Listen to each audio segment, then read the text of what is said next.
ഈശോ മിശിഹായിക്ക് സ്തുതിയായിരിക്കട്ടെ. ഈശോ മിശിഹായിൽ സ്നേഹിക്കപ്പെടുന്നവരെ, യോഹന്നാൻ്റെ സുവിശേഷം 6-ാം അധ്യായത്തിലൂടെ നാം സഞ്ചരിക്കുമ്പോൾ ഈശോ അപ്പം വർദ്ധിപ്പിക്കുന്നതാണ് നമ്മൾ കാണുന്നത്.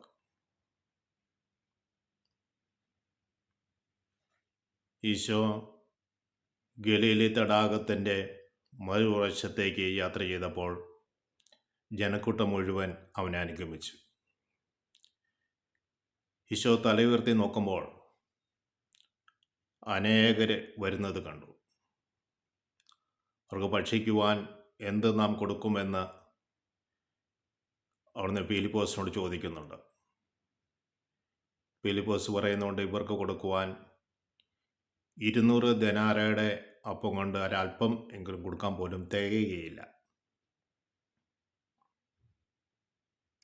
ഈശോയുടെ ശിഷ്യന്മാരിൽ ഒരുവനും പത്രോസിൻ്റെ സഹോദരനുമായ അന്ത്രയോസ് പറയുന്നുണ്ട്, ഒരു കുട്ടിയുടെ കയ്യിൽ 5 ബാർലി അപ്പവും 2 മീനുമുണ്ട്. ഈശോ അവരെല്ലാവരെയും പുൽത്തകടിയിലിരുത്തുവാൻ ആവശ്യപ്പെട്ടു. അവരെല്ലാവരും പുൽത്തകടിയിലിരുന്നു. 5000 പുരുഷന്മാരുടെ കണക്ക് അവിടെ പറയുന്നുണ്ട്. പുരുഷന്മാർ മാത്രമല്ല, സ്ത്രീകളും കുട്ടികളും അവിടെയുണ്ട്. ഈശോ അപ്പം തൻ്റെ കരങ്ങളിലെടുത്ത് കൃതജ്ഞതാ സ്തോത്രം ചെയ്ത് അവർക്ക് നൽകി. അവരെല്ലാവരും ഭക്ഷിച്ച് തൃപ്തരായി. അതുപോലെ തന്നെ മീനും ആശീർവദിച്ച് അവർക്ക് നൽകിയപ്പോൾ അതും അവർ ഭക്ഷിച്ച് തൃപ്തരായി. ഈശോ തൻ്റെ ശിഷ്യന്മാരോട് പറഞ്ഞു, ബാക്കിയുള്ളവ നിങ്ങൾ കുട്ടയിൽ ശേഖരിക്കുക. ഒന്നും നഷ്ടപ്പെടാതെ അവർ 12 കുട്ട അപ്പവും മത്സ്യവും അവർ ശേഖരിച്ചു. സ്നേഹമുള്ളവരെ, നമ്മൾ മനസ്സിലാക്കുക, ഈശോയ്ക്ക് ഒന്നും അസാധ്യമല്ല. ഈശോയുടെ കരങ്ങളിലേക്ക് 5 അപ്പവും 2 മീനും നൽകപ്പെട്ടപ്പോൾ ഈശോ അത് ആശീർവദിച്ച് തിരിച്ചു നൽകുമ്പോൾ എത്രയോ സമൃദ്ധിയാണ് ഉണ്ടാവുക. ഈശോ ചെയ്ത ഈ അടയാളങ്ങൾ കണ്ട് അവിടെ ഉണ്ടായിരുന്ന ജനം ഇപ്രകാരം പറഞ്ഞു, ലോകത്തിന് വേണ്ടി വരാനിരിക്കുന്ന പ്രവാചകൻ ഇവനാണ്. അവർ എല്ലാവരും കൂടി ഈശോയെ രാജാവാക്കുവാൻ ഭാവിക്കുന്നു എന്ന് കണ്ട്, നിർബന്ധപൂർവം ഈശോയെ പിടിച്ച് രാജാവാക്കാൻ ഭാവിക്കുന്നു എന്ന് കണ്ട് ഈശോ വീണ്ടും മലമുകളിലേക്ക് കയറിപ്പോവുകയാണ്. ഈശോയുടെ പ്രത്യേകതയാണ് നമ്മൾ കാണുക. ഈ ലോകത്തിൻ്റെ സ്ഥാനമാനങ്ങളിലൊന്നും അവിടുന്ന് ആഗ്രഹിക്കുന്നില്ല.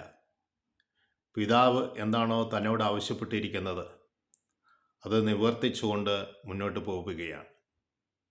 ലോകം തരുന്ന സന്തോഷത്തെക്കാൾ ഉപരി ദൈവം നൽകുന്ന സന്തോഷമുണ്ടെന്ന് മനസ്സിലാക്കിയത് നമ്മുടെ ജീവിതത്തിലും ലോകത്തിൻ്റെ സുഖങ്ങളെല്ലാം നൈമിഷികമാണ്. എന്നാൽ ദൈവം നിനക്ക് വേണ്ടി വെച്ച് നീട്ടുന്ന സുഖമാണ് ഏറ്റവും പ്രധാനപ്പെട്ടത്. അതിൽ ലയിക്കുന്നവന് മറ്റൊന്നിലും അവന് ശ്രദ്ധ കേന്ദ്രീകരിക്കുകയില്ല. ഈശോയ്ക്ക് വേണ്ടി നമ്മൾ എന്തെല്ലാം മാറ്റിവെക്കുന്നുവോ അതിന് സമൃദ്ധി നമ്മൾക്ക് ലഭിക്കുമെന്ന് ഈ 5 അപ്പത്തിലൂടെ നമ്മൾക്ക് കാണിച്ചു തരികയാണ്. ഒരടയാളമായിട്ടാണ് ഈ 5 അപ്പം വർദ്ധിപ്പിക്കുന്നതായിട്ട് നമ്മൾ തിരുവചനത്തോട് വായിക്കുക. പെസഹ തിരുനാളിനോട് അനുബന്ധിച്ച് അതിനോടടുത്ത് നടക്കുന്ന സംഭവമാണ്. വരാൻ പോകുന്ന പെസഹായുടെ ഒരു മുൻസൂചനയാണ്. സ്നേഹമുള്ളവരെ, നമ്മൾ ഈശോയ്ക്ക് വേണ്ടി കൊടുക്കുന്നത് നിൻ്റെ ആരോഗ്യം, നിൻ്റെ സമയം, നിൻ്റെ സമ്പത്ത് നീ ഈശോയ്ക്ക് വേണ്ടി മാറ്റിവെക്കപ്പെടുമ്പോൾ അതിൻ്റെ സമൃദ്ധി നിനക്ക് മാത്രമല്ല, നീ വസിക്കുന്ന ഇടങ്ങളിലും പ്രത്യേകിച്ച് നിൻ്റെ കുടുംബത്തിലുള്ളവർക്കും അതിന് അനുഗ്രഹം സമൃദ്ധമായി ലഭിക്കും. ഇന്ന് നഷ്ടമായി നിനക്ക് തോന്നുന്നത് വരും കാലങ്ങളിൽ വൻ ലാഭമായി ഞാൻ അനുഭവിച്ചറിയും. നമ്മളിവയെല്ലാം നൽകുന്നത് പ്രതിഫലത്തോടുകൂടി ആയിരിക്കരുത്. ഈശോയോടുള്ള സ്നേഹത്തെ പ്രതി നൽകുമ്പോഴാണ് അതിൻ്റെ ഫലം നമുക്ക് ലഭിക്കുക. ഈശോയെ നാം എത്രമാത്രം സ്നേഹിക്കുന്നുവോ അത്രയേറെ അനുഗ്രഹങ്ങൾ നമ്മുടെ ജീവിതത്തിൽ വന്ന് നിറയും. ഈശോയെ സ്നേഹിക്കുമ്പോൾ ഈശോയുടെ സ്വഭാവം നമ്മളിൽ രൂപപ്പെടും. കാരണം ഈശോ ജീവിക്കുന്ന പോലെ ജീവിക്കണമെങ്കിൽ വിശുദ്ധി നമുക്കുണ്ടാകണം. വിശുദ്ധി ഇല്ലാതെ നമുക്ക് ഈശോയെ പ്രസാദിപ്പിക്കുവാനോ ഈശോയുടെ സമയത്തേക്കോ നമുക്ക് ചെല്ലുവാനോ സാധിക്കുകയില്ല. അതുകൊണ്ടാണ് ഈശോ തൻ്റെ പരസ്യ ശുശ്രൂഷയിൽ ആരംഭത്തിൽ തന്നെ തുടങ്ങുന്നത് മാനസാന്തരപ്പെടുവിൻ, സുവിശേഷത്തിൽ വിശ്വസിക്കുവിൻ എന്ന് പറയുക. മാനസാന്തരപ്പെട്ട് യേശുവിനോട് ഐക്യപ്പെട്ട് ജീവിക്കുന്ന ഏതൊരു വ്യക്തിയുടെ ജീവിതത്തിലും ഒരുപക്ഷെ അവരുടെ ജീവിതം ഒരുപക്ഷെ രോഗാവസ്ഥയാൽ കഠിനമായി എന്നിരിക്കാം. വിശുദ്ധന്മാരെക്കുറിച്ച് നമ്മൾ ചിന്തിക്കുമ്പോഴും ഓർക്കുമ്പോഴുമെല്ലാം കാണുക അവർ പലരും തന്നെ രോഗികളായിരുന്നു. ആ രോഗികളാണെങ്കിലും ആ രോഗാവസ്ഥയിൽ ഈശോയെ മഹത്വപ്പെടുത്തി ലോകത്തിനു വേണ്ടി മധ്യസ്ഥം വഹിച്ച് അവർ ജീവിച്ചു. അവർ മരണപ്പെട്ടു പോയെങ്കിലും കാലങ്ങൾക്ക് ശേഷവും അവരെന്ന് ജനഹൃദയങ്ങളിൽ ഏറ്റെടുക്കുന്നുണ്ടെങ്കിൽ ഈശോ അവരിൽ വസിച്ചു എന്നുള്ളതാണ് നമ്മൾ മനസ്സിലാക്കുക. സ്നേഹമുള്ളവരെ, നമ്മൾ ലോകത്തിൻ്റെ മോഹത്തിലേക്ക് വീണു പോകാതെ, ലോകം തരുന്ന വലിയ സ്ഥാനമാനത്തിന് പിന്നാലെ പോകാതെ, ഈശോ പിൻവാങ്ങി മലമുകളിലേക്ക് എന്ന് പറയുമ്പോൾ പ്രാർത്ഥനയുടെ സ്ഥലമാണ്, ദൈവവുമായി കണ്ടുമുട്ടുന്ന സ്ഥലമാണ്. വീണ്ടും പ്രാർത്ഥിക്കാനായി ഈശോ മലമുകളിലേക്ക് കയറിയെന്ന് നാം മനസ്സിലാക്കണം. നമ്മൾക്കും ഈശോയുടെ സ്വഭാവം സ്വീകരിക്കുവാൻ, നമ്മളെ രൂപാന്തരപ്പെടുത്തുവാൻ നമുക്ക് പരിശ്രമിക്കാം. ത്രിയേക ദൈവം നമ്മളേവരെയും അനുഗ്രഹിക്കട്ടെ എന്ന് പ്രാർത്ഥിക്കുന്നു. ഈശോ മിശിഹായ്ക്ക് സ്തുതിയായിരിക്കട്ടെ.